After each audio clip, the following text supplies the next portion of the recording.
எல்லாருக்கும் வணக்கம். இன்றைக்கி சிக்கன் அல்ஃப்ரெடோ பாஸ்தா எப்படி செய்கிறேன்னு நான் உங்களுக்கு சொல்ல போகிறேன். இதுக்கு முதல் நான் சிக்கனை ரெடி பண்ணி வைக்க போகிறேன். இதுக்கு 1/2 கிலோ சிக்கனுக்கு 1 டீஸ்பூன் உப்பு போட்டு ஒரு கொஞ்சம் எண்ணெய் விட்டு அதில் பொரித்து எடுக்க போகிறேன். எடுத்து வச்சுட்டு தான் நான் பிறகு மிச்சத்தை ரெடி பண்ண போகிறேன். சிக்கன் ப்ரௌன் ஆகும் வர நாங்கள் லோ ஹீட்டில் வச்சு பொரித்தோம்னா அந்த உள்ளுக்கு வடிவாக குக் ஆகும்.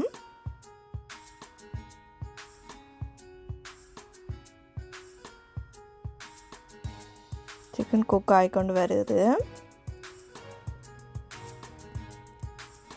ப்ரௌன் ஆகிட்டு நான் இனி பாஸ்தாவை ரெடி பண்ண போகிறேன். நான் இதுக்கு ஃபெட்டச்சீனி பாஸ்தா தான் பாவிக்கிறேன். நீங்கள் எந்த பாஸ்தா இருந்தாலும் இதுக்கு பாவிக்கலாம். இதுக்கு கொஞ்சம் உப்பு போட்டு முதல் அவிச்சு அந்த தண்ணியை வடிச்சிட்டு ரெடியாக வச்சுருக்கணும்.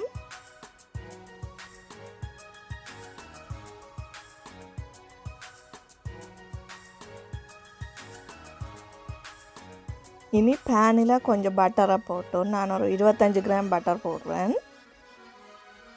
பட்டரை போட்டுட்டு 2 பல்லு உள்ளியை நல்லா சின்ன சின்ன வெட்டி அதை வதக்குறேன். இப்போ நல்ல வாசமாக இருக்கும். அந்த உள்ளியில் பச்சை மணம் போக மட்டும் அதை கொஞ்சம் வதக்கிட்டு அதுக்குள்ளே நான் இனி மஷ்ரூமை போட போகிறேன்.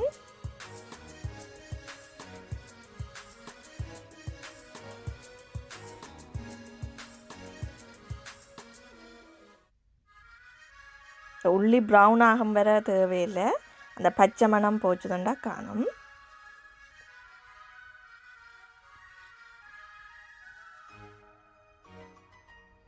இதுக்கு மஷ்ரூமை போட்டு மஷ்ரூம் நல்லா வதங்கும் வர கிளறி கொண்டு இருக்கணும்.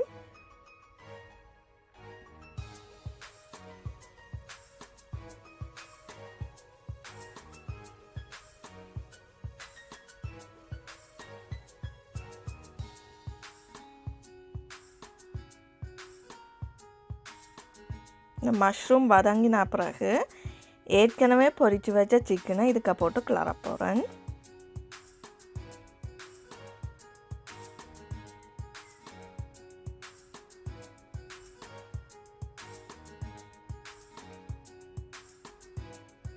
சிக்கனும் மஷ்ரூமும் சேர்ந்து நல்லா குக் ஆன பிறகு இதுக்குள்ளே நான் 150 மில்லிலிட்டர் திக்கன் க்ரீம் விடுறேன். இந்த திக்கன் க்ரீமை நல்லா கொதிக்க விடக்கூடாது. நான் இதுக்காக போட்டு கிளறிட்டு அந்த சூடே காணும். அதுக்காக கொஞ்சம் உப்பும் போட்டு இனி 2 மேசக்கரண்டி சீஸ் போட போகிறேன். இதுக்கு நான் பார்மசன் சீஸ் தான் போடுறேன். இனி இந்த சீஸும் க்ரீமும் சேர்ந்த பிறகு இந்த மிக்ஸ் வந்து கொஞ்சம் திக்காகி கொண்டு வரும். அப்போ நாங்கள் நல்லா திக்காக விடாமல் கொஞ்சம் ஒரு தண்ணி பதத்துக்கு இந்த அவிச்சு வச்ச அந்த பாஸ்தாவை கொட்டி கிளறணும்.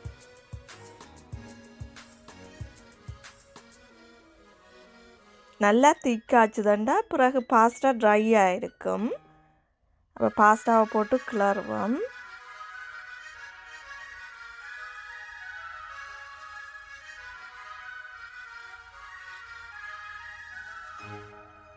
கிளறிட்டு நான் ஒரு கொஞ்சம் காரத்துக்காக மிளகுத்தூள் சேர்க்குறேன். உங்களுக்கு காரம் தேவையில்லையண்டா மிளகுத்தூளை போடாமல் விடலாம்.